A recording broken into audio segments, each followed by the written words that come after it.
operaciones del Atlántico Sur. Argentina había recuperado sus Islas Malvinas y debía defenderlas. Gran Bretaña desplegó su Royal Navy. El destructor HMS Coventry y la fragata HMS Crossbow vigilan el estrecho de San Carlos.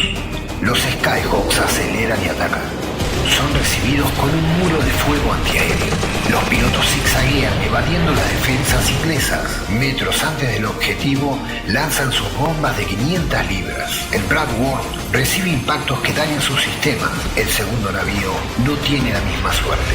Las bombas atraviesan su casco. El gigante de metal se inclina y explota envuelto en llamas. Con éxito, los bravíos pilotos argentinos regresan al continente. Pero esa noche, el HMS Coventry dormirá en el fondo del Atlántico Sur.